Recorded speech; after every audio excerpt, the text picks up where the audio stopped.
What's up, guys? Welcome to Lawsplaining the Interwebs. I'm your host, Nick Rekieta of Rekieta Law, small law firm in central Minnesota. You know the rest. Listen, I'm going to give you just a couple minutes on free speech because I had a discussion on Twitter earlier, and it's been ticking me off. And this is about James Gunn, right? He was the director of Guardians of the Galaxy 1 and 2. He made a statement after Roseanne was fired about, no one should be forced to pay her for her unpopular opinion or something along those lines. Basically speech policing her a little bit or justifying the speech police. And then, of course, Mike Cernovich and someone else got together and dug up some old tweets of his and were blasting him out. And Disney was forced to take action against him and fire him from the upcoming Guardians of the Galaxy 3 movie. Now, this is kind of a shame, but this isn't about James Gunn. Let me be clear on that. It's kind of a shame because I like the Guardians movies. They're fine. They're good fun. Summer movies or whatever. But this isn't about James Gunn. Should he have been fired? No. Should Roseanne have been fired? No. Like this whole idea. So this anyway, of course, leads to the inevitable. Someone saying, but free speech.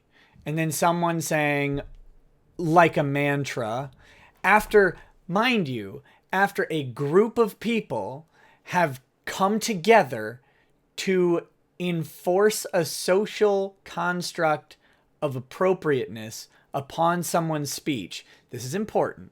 So a group of people have come together, made a determination collectively that certain speech is not okay, and then they have gone ahead with a method of enforcement of the moral that they hold valuable, right?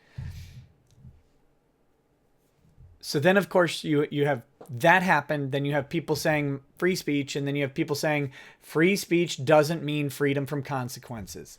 Let's dispel this right away. Free speech absolutely, necessarily, and only means speech without consequences. It has to. It must, by its own internal definition, free speech must be free. Okay? So there's a distinguishment that's not happening here. Free speech does not mean your First Amendment protection of constitutionally protected speech. Those are different things. One is a guarantee in a document. This is your constitutional protection that the government will not infringe upon your speech, even though they do with shocking regularity infringe upon your speech. It's a protection that the government has that it will not just indiscriminately regulate speech, or maybe discriminately. It doesn't matter. They're not going to take these regulations without taking through 250 years of Supreme Court decisions, without taking severe steps to make sure that it is the least limiting thing and that it's absolutely necessary to limit it or whatever. But that's a constitutional protection against government. Free speech is not your First Amendment right.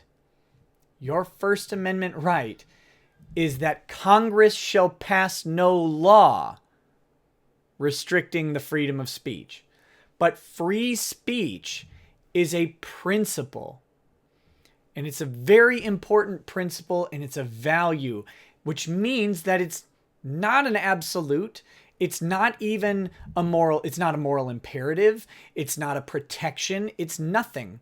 It's a principle, an idea, a concept that speech shouldn't be determinative against a person, that their ideas are separate from how they can injure other people.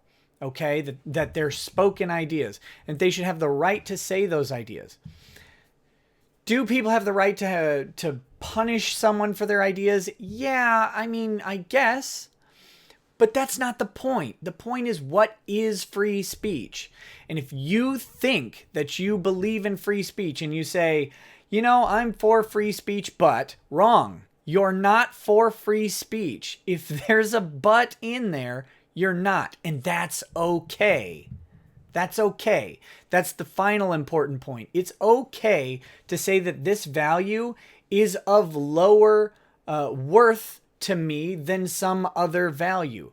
For example, some people think that free speech is of lower value than the idea of racially equal dialogue or something. So they would say, well, I'm for free speech, but not racist speech.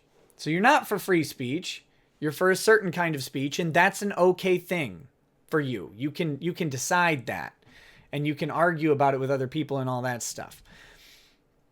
But if you are for free speech, if we are a people founded on a principle of free speech, then a people gathering together, acting in concert to determine a moral value and apply it to someone's speech and provide them consequences is just government without being a government. Okay? And it's just an enforcement body of society, which is all government actually is. It's just an enforcement body that we've all collectively agreed to empower. But when you have a social justice mob, whatever that looks like, whether it's Sean King, whether it's Mike Cernovich, it doesn't matter who it is, guys. If we as a society empower a non-government witch hunt, we've just created a sub-government. If we all agree to the rules that that certain things need to be changed and there's a social mob that enforces that, that's just another branch of government that we haven't given a name to. So you're still selling out the value of free speech if you think there needs to be consequences. And you can think all day that James Gunn should be fired for his jokes or statements about whatever. I don't even know what he said. I don't care.